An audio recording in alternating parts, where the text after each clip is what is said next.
Shalom à toutes et à tous. Nous allons, Be'ez Hashem, parler aujourd'hui donc de Parashat Lech Lecha. Le sujet sera donc du totalitarisme de Nimrod à l'universalité d'Abraham. Pour comprendre au fait ce passage entre Nimrod et en même temps le départ d'Abraham du pays de Nimrod, donc comprendre donc ce passage, d'une part nous avons Nimrod, le roi puissant qui impose donc une certaine idéologie. Et donc, pour comprendre ce passage, encore une fois, du totalitarisme de Nimrod à l'universalité que Abraham va apporter au monde, reprenons brièvement, bien entendu, les trois thèmes ou les trois sections, les trois premières sections donc, de Bereshit, de la Genèse. Donc nous avons Bereshit, Lech Lecha et... Pardon, Bereshit Noach, Lech Lecha. Au début, donc, le livre de Bereshit concerne donc la création, comme son nom l'indique. Bien entendu, les sages posent la question pour quelle raison avons-nous besoin d'un livre ou un livre donc la Bible qui nous parle donc de la création du monde. Si la Bible donc c'est un livre de Torah, un livre donc de sagesse, c'est au fait c'est pour nous donner un enseignement donc éthique ou au niveau ou de la loi, ce qu'on appelle la halacha. Apparemment, il y a avant tout, avant de parler donc de la loi, avant de parler donc de l'éthique, il y a donc lieu de parler du Créateur.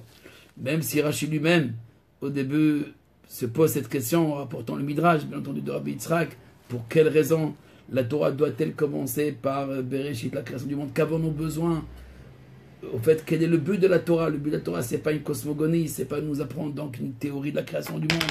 Donc, avons-nous besoin d'une théorie ou d'un système qui nous explique donc la création du monde? En fait, le Ramban Nachmanide, lui, montre qu'en fait, il y a cette nécessité de parler avant tout donc de Dieu en tant que créateur. Voici donc les paroles de Nachmanide sur Bereshit. Yesh tish'ol ba ki tzorech gadol ou latri la Torah Bereshit bar Elokim ki hu shoresh ha'emunah. Il y a lieu donc de parler en premier lieu d'abord de cette genèse du début, car c'est la racine même de la foi. Et celui qui ne croit pas donc au début, à la genèse, donc à la création du monde, alors et pense que le monde est ancien, il nie l'essentiel, il renie l'essentiel, Torah klal, et il n'a pas donc aucune Torah. Parce que le récit de la création lui-même, Sod Maaseh Bereshit ou Amok et Nomuva min Mikraot, Velo Ivada al Borio, et la Mipene a Kabbalah de Moshe Rabbeinu B'Legvoa Yodaim Chayavim Lastir Oto. Il est vrai que la question reste quand même pour quelle raison la Torah ne précise pas les détails de cette création.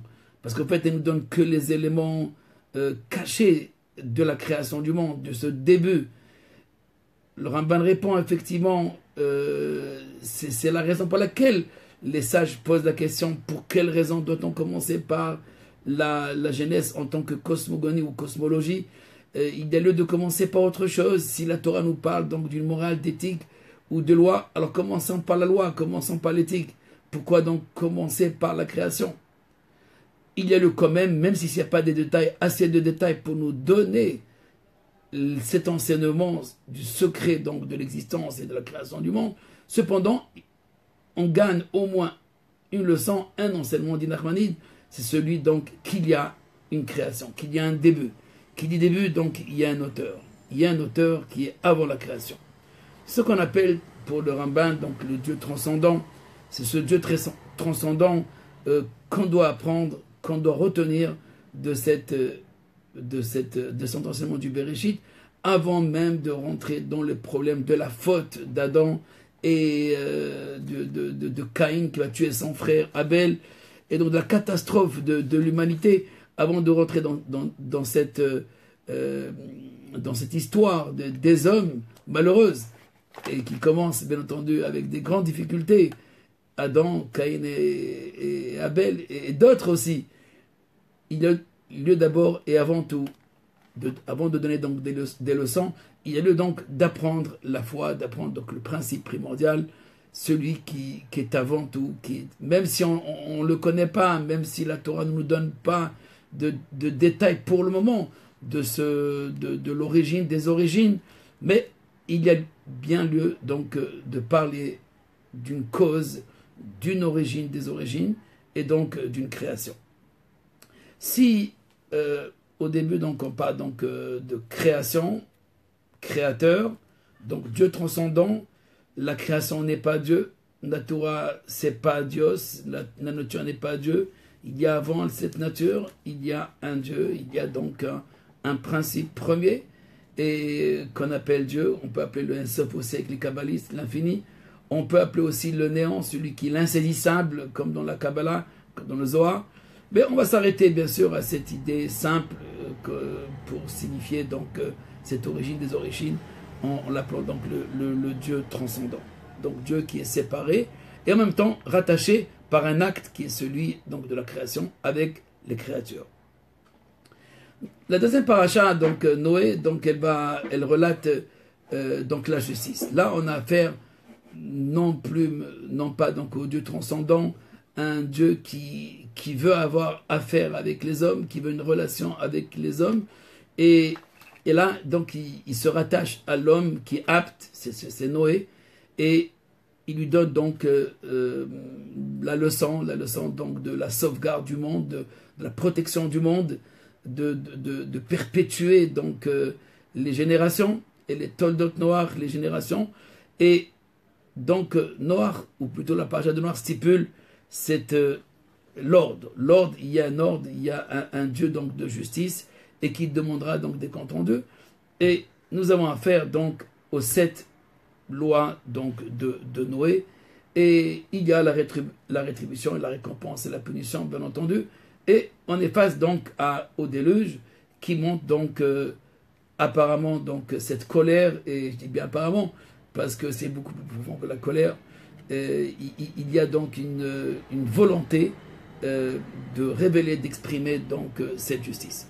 Nous avons donc affaire à un deuxième aspect du divin qui est celui donc Dieu de la justice. Donc je reprends, si dans Bereshit nous avons affaire à un Dieu donc transcendant, donc un Dieu créateur, à partir de la parashat de Noach, donc Noé commence donc un nouvel aspect donc, de cette configuration du divin, et qui s'appelle donc Dieu donc de la justice, cette volonté de la justice. Mais voilà, cette justice elle-même, cette justice, à un moment donné, elle devient relative.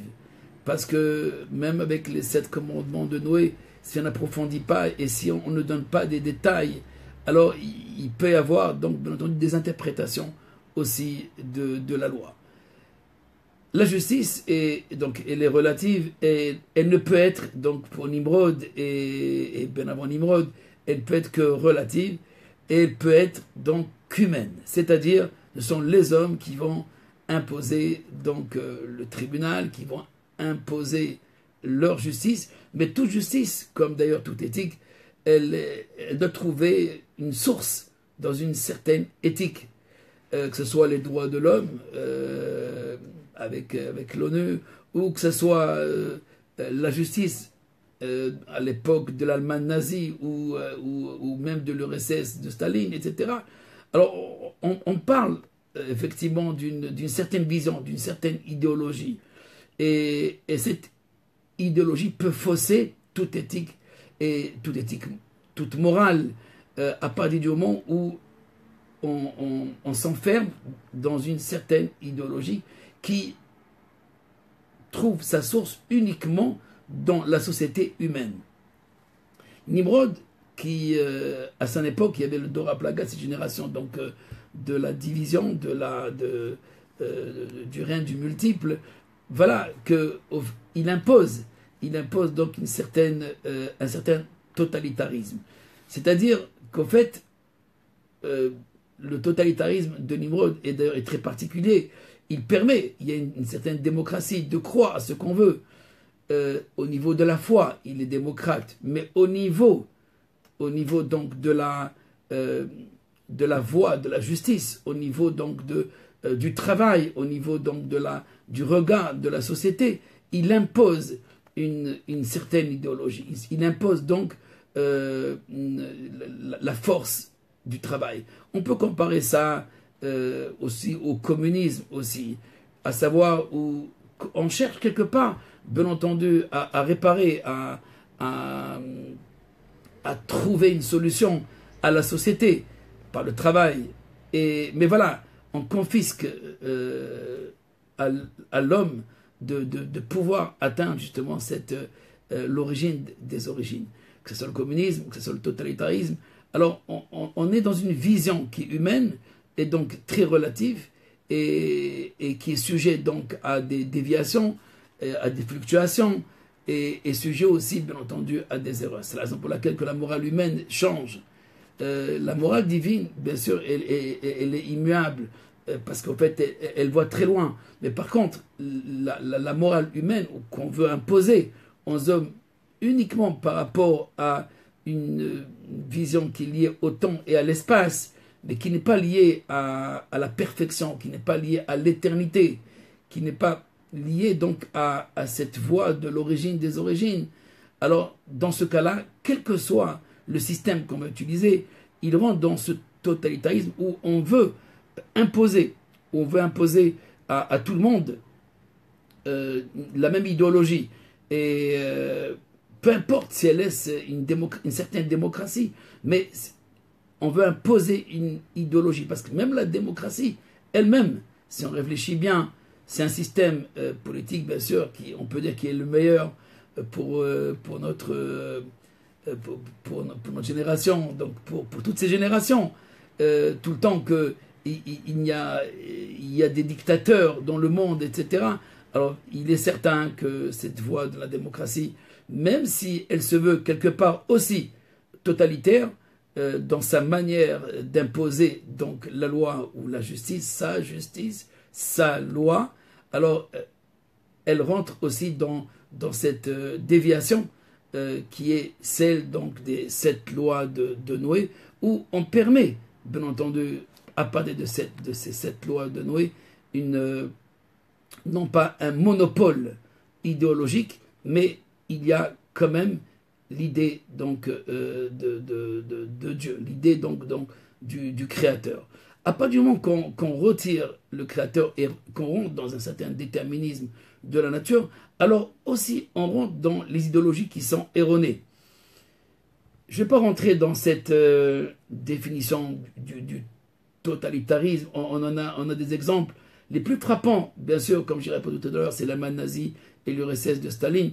Mais il faut comprendre que même le communisme, et un jour j'expliquerai peut-être plus en détail que quelque part aussi la démocratie telle qu'elle est imposée par les différents systèmes, même si elle nous paraît le meilleur système politique, le meilleur système qui régit donc les affaires de la société, il faut savoir qu'aussi qu'il y a on veut retirer cette liberté et on veut contrôler aussi, comme dans le totalitarisme, on veut contrôler aussi l'activité donc des personnes, comme le ferait donc une dictature qui est classique.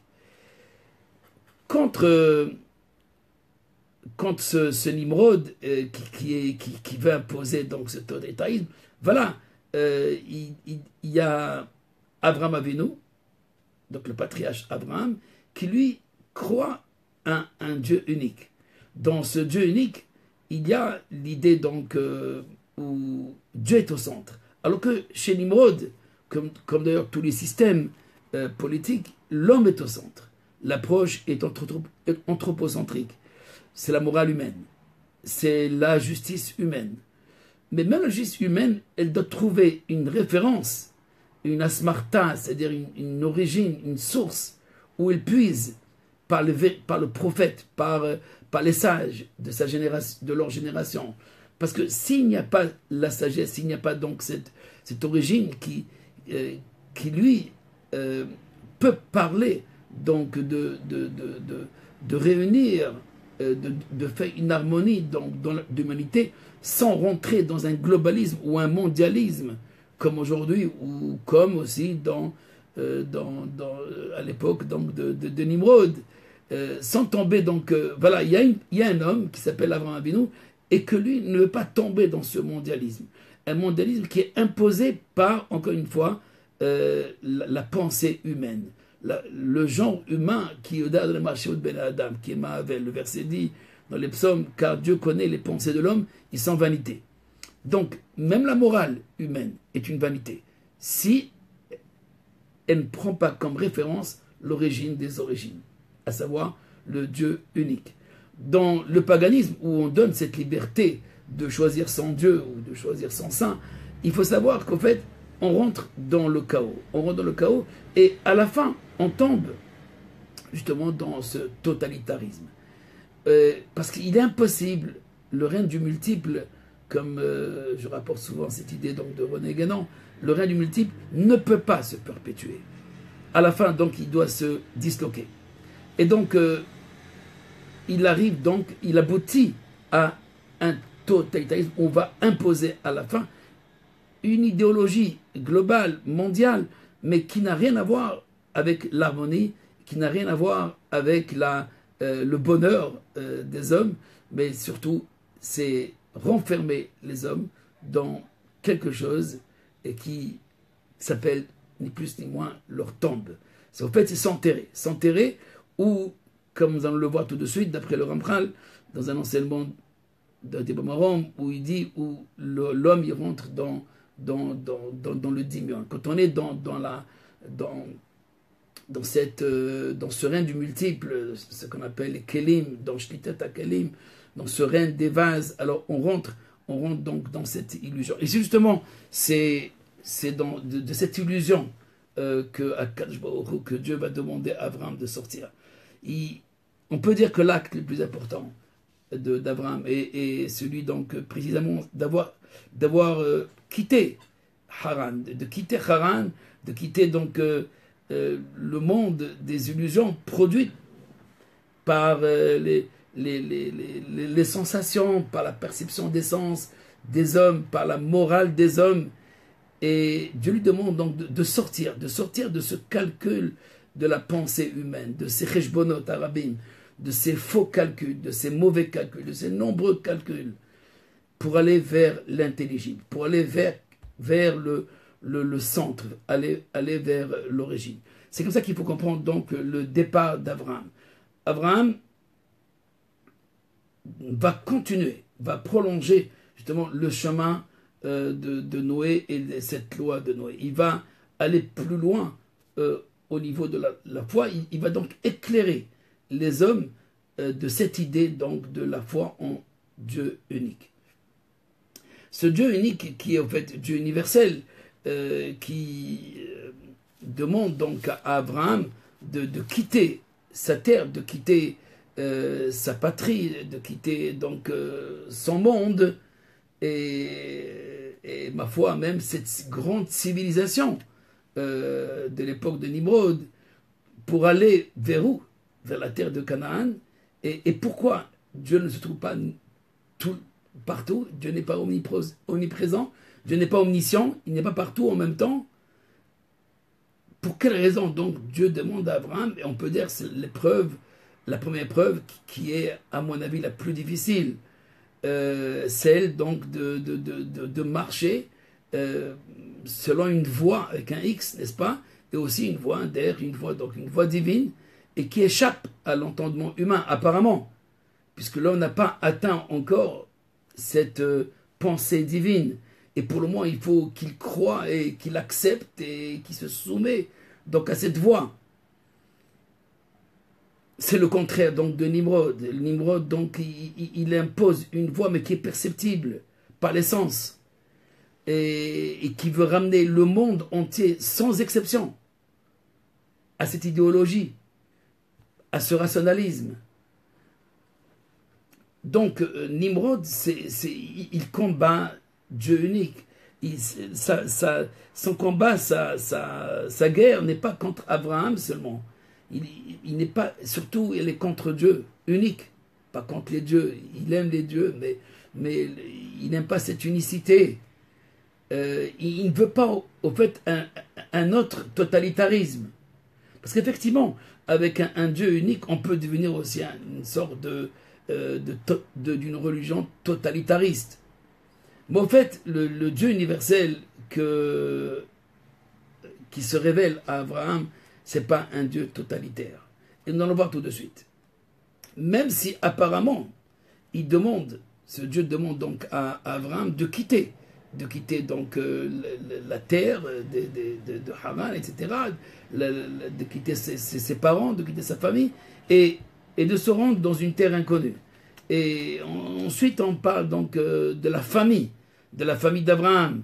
Donc, il y a Ishmaël, ensuite il y a Isaac, après il y a Isaac, il y a Esav, Jacob, et on parle donc de Dieu, d'un peuple, le peuple, je dirais presque d'un Dieu national, ou le Dieu universel. Au fait, ceux qui voient dans le judaïsme un Dieu national, c'est parce qu'ils n'ont pas compris au fait le sens profond de ce départ d'Abraham. Qu'est-ce qu'il quitte, Abraham? Il ne quitte pas un territoire géographique seulement. Il quitte l'illusion. Il quitte le monde de l'illusion. Il quitte le monde donc où il y a la confusion. Il quitte le monde du totalitarisme. Il quitte où on veut tout fusionner. Où on ne peut pas accepter donc la différence. Et c'est justement, c'est ce Dieu unique qui va nous apprendre justement cette universalité. À savoir une universalité qui est loin donc de la confusion. Et qui s'éloigne de la confusion. Même si apparemment ce Dieu universel choisit une terre pour Abraham. El haaretz asher ar'eka, vers une terre que je t'indiquerai. C'est le Zohar au fait qui nous ouvre les yeux et qui nous permet de comprendre justement ce choix de Dieu d'une terre parmi les terres, ce choix d'un peuple parmi les peuples. Il ne faut pas le voir seulement en tant que choix d'un peuple. C'est uniquement ce choix d'un peuple, d'une terre, est une préparation vers la voie de la perfection. Parce qu'on est en perpétuelle création, on est en perpétuelle évolution. Et Abraham a été choisi parmi tous les hommes, ou plutôt Abraham s'est singularisé dans sa recherche de l'origine des origines. C'est lui qui a cherché Dieu. Et Dieu l'a trouvé. Il a trouvé donc l'homme. Et cet homme a cherché à amener tous les hommes à cette idée, à cette réalité qu'on appelle donc la foi en Dieu unique. Alors encore une fois, pour comprendre la place métaphysique de la terre d'Israël, il ne s'agit pas seulement d'une géographie, d'une place bien déterminée que dans le globe terrestre, n'est-ce pas, que Dieu a demandé à Abraham d'habiter, à Yitzhak d'habiter aussi, à Jacob d'habiter, à ses enfants de Jacob de conquérir. Il faut comprendre que cette terre d'Israël n'a rien à voir avec les autres terres, avec les autres géographies. Nous avons déjà expliqué plusieurs fois dans cette parashat Azino où Yatsev Givulot Amim. Les nations, effectivement, sont liées à une géographie. Yatsev Gevulot Amim. Dieu a adressé donc des frontières aux nations. Il leur a donné, il leur a octroyé donc des frontières, des places. Les Mitzvah Bnei Israël, quant aux enfants d'Israël, et c'est justement c'est la question de Rachid, pourquoi donc commencer par la création? C'est uniquement pour montrer cette relation qui existe entre Dieu et la terre, entre Dieu et la création, pour octroyer plus tard aussi un lot de terre pour le peuple juif. Mais ce lot de terre n'est pas un lot de terre quelconque. Dans le Zohar, que j'ai d'ailleurs publié dans un post précédent, le Zohar dans la page 78a, pour ceux qui ont le Zohar, c'est dans la première section, dans la première partie du Zohar, dans Bereshit. Je lis donc le texte directement en français. Que signifie le verset, donc le début de notre paracha? Va-t'en de ta terre, de ta patrie. Va-t'en de ta terre, de ta patrie. Voici le sens secret, dit le Zohar, le Saint béni soit-il, donne à Abraham le souffle de la sagesse. Sagesse par laquelle il savait peser et scruter la nature des habitants de la terre. Abraham avait une connaissance très profonde aussi bien, comme on va le voir, de l'astronomie, de la cosmologie. Il avait une connaissance générale de tout ce qui existait.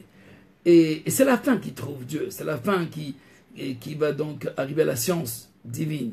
Mais avant d'arriver donc à cette science divine, cette science donc de Dieu, il connaissait toutes les sciences.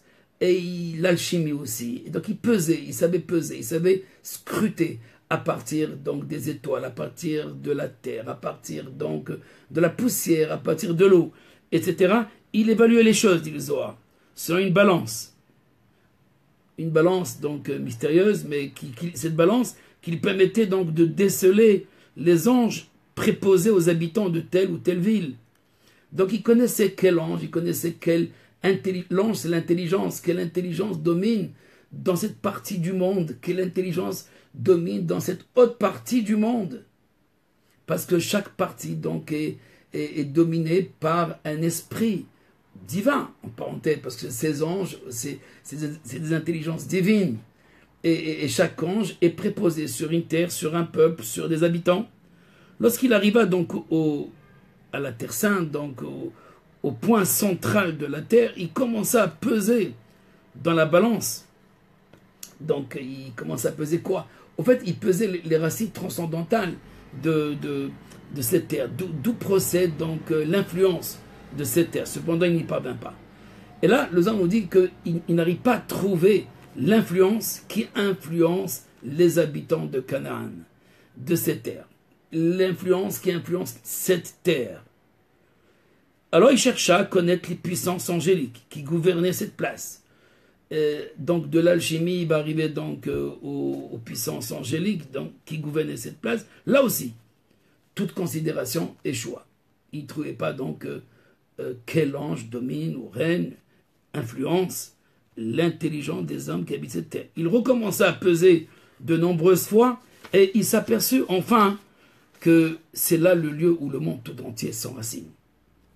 Et là, il a trouvé donc le centre du monde. Il a trouvé donc la racine physique, matérielle de toute la création. Il scruta encore et pesa les choses. Il constate alors que la suprême puissance qui domine n'avait pas de mesure perceptible. Voilà, ça ne rentrait pas dans la balance. Parce que tout ce qui est mesurable, alors peut rentrer dans cette balance. J'ai pas un mot pour décrire cette balance. Peut-être il y a ceux qui sont mieux que moi dans les différentes traditions qui parlent de cette balance. Je ne vais pas rentrer dans les différentes interprétations, mais bien sûr il s'agit d'une certaine mesure, un peu comme des formules avec lesquelles il comptait, il mesurait donc les influences métaphysiques, je dirais angéliques et divines qui étaient dans chaque partie de la terre. Et à ce moment-là où il ne trouve pas, Dieu lui montre, en fait, il l'aide à s'approcher de cette source, mais qui est inconnue et qui se fait connaître que par la voix. Parce que, comme dit Nachmanide, on a cherché toute la Torah et on n'a pas vu que Dieu a dit à Abraham, voici la terre. Alors qu'il lui dit, va-t'en, quitte ta terre, vers une terre que je t'indiquerai, que je te montrerai, alors que Dieu ne lui a pas montré la terre. Nachmanide nous dit, on a vérifié toute la Torah, on n'a pas vu que Dieu dit à Abraham, voici la terre. Il ne lui montre pas donc la terre. Il lui dit la terre. Il lui dit donc, il connaît Dieu que par la voix, avec un X. Que par la voix, par la parole. Il ne le connaît pas, mais il l'entend, il le reconnaît par la voix. Et je continue le Zohar. Lorsqu'il parvint à ce lieu, il fut incapable d'en saisir la source à cause de sa puissante profondeur. Quand le Saint béni soit-il aperçut son élan, son désir d'Abraham, donc il cherche, et il se dévoile à lui. Et lui dit, va-t'en du lieu de ta naissance. C'est quoi ta naissance? Ta naissance, abandonne la science.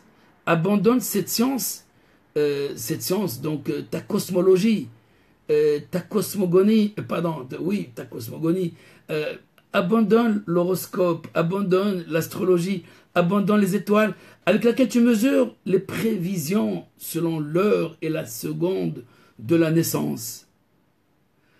Donc Dieu lui dit, quitte toutes ces mesures, quitte, quand on dit ta patrie, au fait, c'est la connaissance des causes proches. Quitte cette science de la connaissance des causes proches. Bien sûr, les causes proches, ils ont un rapport avec les causes lointaines, les véritables principes. Les principes premiers, les sphirotes, les forces divines. Mais la majorité des hommes s'arrêtent justement qu'aux causes proches. Et donc tu dis quitte tout ça, quitte ta naissance, ta patrie. Au fait, c'est symbolique, c'est lui dire au fait, quitte ces mesures, quitte tes prévisions, quitte tes calculs, quitte tes sciences. De la naissance aussi l'influence de l'étoile et du zodiaque. Laisse cette sagesse et cette perception, va vers cette terre que je te montrerai. C'est-à-dire ce que tu ne peux pas découvrir par toi-même. Alors, vers l'origine, des origines qui se trouvent aussi dans toi, dans toi-même, dans ton âme. Alors, c'est le top niveau de ton âme, c'est le degré suprême, c'est le zénith donc de l'intelligible. C'est là où tu dois retrouver. Il faut quitter l'illusion. Il faut quitter donc l'illusion pour arriver donc à ce monde, à cette origine donc de l'infini. Seule la terre d'Israël reflète justement cette centralité du monde, ou plutôt cette expression de l'infini. Cette expression de l'infini parce que justement dans cette terre, elle reçoit directement de lui. Puisqu'il n'y a pas d'ange, il n'y a pas un ange préposé sur cette terre d'Israël. Toutes les terres, ils ont un ange. Mais l'ange lui-même, c'est vrai que c'est une intelligence divine. Mais ça reste quand même quelque chose qui est lié à une mesure. Quant à la terre d'Israël, elle est directement liée à ses yeux, à sa vision à lui. À une vision donc de l'infini qui n'a pas un caractère donc déterminé dans une place topographique. Et même si cette terre, elle se dessine dans une géographie bien précise, du nord au sud et de l'est à l'ouest, la finalité de toute la Torah, ce n'est pas, au fait, elle n'est pas politique, elle n'est pas, au fait, de régler les affaires de la cité, même si dans la Torah, on peut puiser, bien entendu, toutes ces lois pour gérer une société, pour gérer l'homme, pour gérer les midotes, le caractère de l'homme, les vertus, et pour gérer aussi une société convenable, comme dit Maïmonide. Mais ce n'est pas le but ultime de la Torah. Le but ultime de la Torah, c'est la dvekut, c'est l'adhésion au Dieu unique. Mais pour cela, alors il faut passer par des étapes. Et une étape essentielle, c'est le règne de la présence divine sur le monde, la Shrina. Et c'est ça, au fait, la 10e épreuve d'Abraham. Vayar Abraham et Tamakom et Rachok. Là aussi, dans la 10e épreuve, Dieu dit à Abraham, Lech Lecha. T'as pas encore fini d'arriver à l'intérieur de toi, c'est-à-dire à ton âme, à ton degré principiel, ce degré qui est de l'ordre de l'infini. T'es pas encore arrivé à ce Lech Lecha, comme disent nos maîtres, Lecha, c'est la valeur numérique de 50, de cette 50e porte. T'es pas arrivé à cette 50e porte. Lech Lecha, va la 50e. C'est seulement avec la 10e épreuve, avec le ligotage d'Isaac, là où il va tâcher le corps complètement, et la rigueur, et la puissance du monde, et l'essence du monde, et je dirais, et la rationalité aussi. Il faut aussi attacher ce rationnel. Parce qu'Abraham confronte ce Dieu universel. Il le confronte parce que il n'est pas d'accord avec cette justice qui veut détruire Sodome. Il n'est pas d'accord avec Dieu dans beaucoup de choses, Abraham Avinu. Avec la Brit Mila, il n'est pas d'accord. Selon le Gaon, lorsque Dieu demande à Abraham de faire la circoncision, Abraham va se concerter avec ses amis, avec des grands sages. Mais qu'est-ce qui se concerte? Dieu lui demande de faire la Brit Mila, la circoncision. Pourquoi se concerter? Pourquoi aller chercher donc un conseil? Parce qu'en fait, Abraham ne veut pas se singulariser de l'humanité. Avec la circoncision, il va se singulariser. Mais oui, il faut se singulariser pour arriver justement à ce Makom, à ce lieu, à ce mont, le mont Moria, à cet espace où la présence divine a retiré le prépuce du monde, a retiré ce qui couvre l'envie du monde. C'est ça le prépuce, ce qui couvre au fait le Yesod, le fondement du monde. Alors ici, il faut monter, il faut être ligoté, il faut ligoter la perception des sens, il faut ligoter tout le corps pour arriver, non pas à un sacrifice, mais pour arriver à une révélation de l'infini. C'est cette révélation de l'infini, Behar Adonai Yira'eh, là où Dieu se révèle. Donc tout cela, c'était pour arriver uniquement à la révélation. À cette Vayar, Avram Tamakom, il voit le lieu, il voit l'espace du monde maintenant. Il arrive à visualiser. Si au début, il était au niveau de l'entendement seulement, il était au niveau donc d'écouter. Maintenant, il n'est plus à ce niveau-là. Il est à un niveau donc de voir. Il voit, il visualise quelque chose. Vayar. Vayar est Tamakom, donc il voit la terre d'Israël qui est l'âme au fait de toute la terre, parce que c'est là le lieu de la prophétie, c'est là le lieu de la révélation, c'est là le lieu où parle aux hommes. C'est là où il y a la révélation. Donc, il quitte l'espace sensoriel, l'espace rationnel, pour arriver à cet espace intelligible, où l'intellect séparé, où la grande intelligence du monde, l'intelligence universelle qui englobe, mais d'une manière particulière, toute l'humanité. Donc Abraham doit arriver ici, comme le peuple d'Israël, doit arriver donc à Jérusalem, à Israël, pour ensuite être cette lumière prophétique, être cette lumière, cette vision de l'universel pour tous les hommes. Donc, il faut dire qu'avec le roi Salomon, seulement avec le roi Salomon, on est arrivé donc à cette vision qui est capable non pas seulement de puiser de l'origine des origines, mais aussi de prodiguer, aussi d'épancher cette intelligence divine à tous les hommes. Et c'est pour ça que donc de cette intelligence, cette sagesse de Salomon a dépassé toute sagesse de l'Extrême-Orient, de Hachmekedem. Et c'est justement cette idée de Dieu infini qui est encore plus grande que l'idée donc du Dieu transcendant, de Dieu créateur, qu'au fait qu'il est capable, comme on va le voir avec Moïse, comme on dit, d'encaisser les fautes aussi, et l'erreur humaine. On n'est plus dans ce Dieu donc de la justice qui doit réagir tout de suite, comme quelqu'un qui est dans la colère, ainsi explique le Ramchal dans D'Advunot, mais qui est capable aussi de réparer, mais sans pas d'éponger la faute. Il ne s'agit pas donc d'effacer seulement, mais de réparer en profondeur la faute pour ramener l'homme à cette conscience où il n'y a pas donc de déviation à partir donc des sens. Quand on arrive à ce sens de l'infini, il ne s'agit pas d'un sens unique, il s'agit du sens universel, un sens qui comprend tous les cœurs des hommes. Celui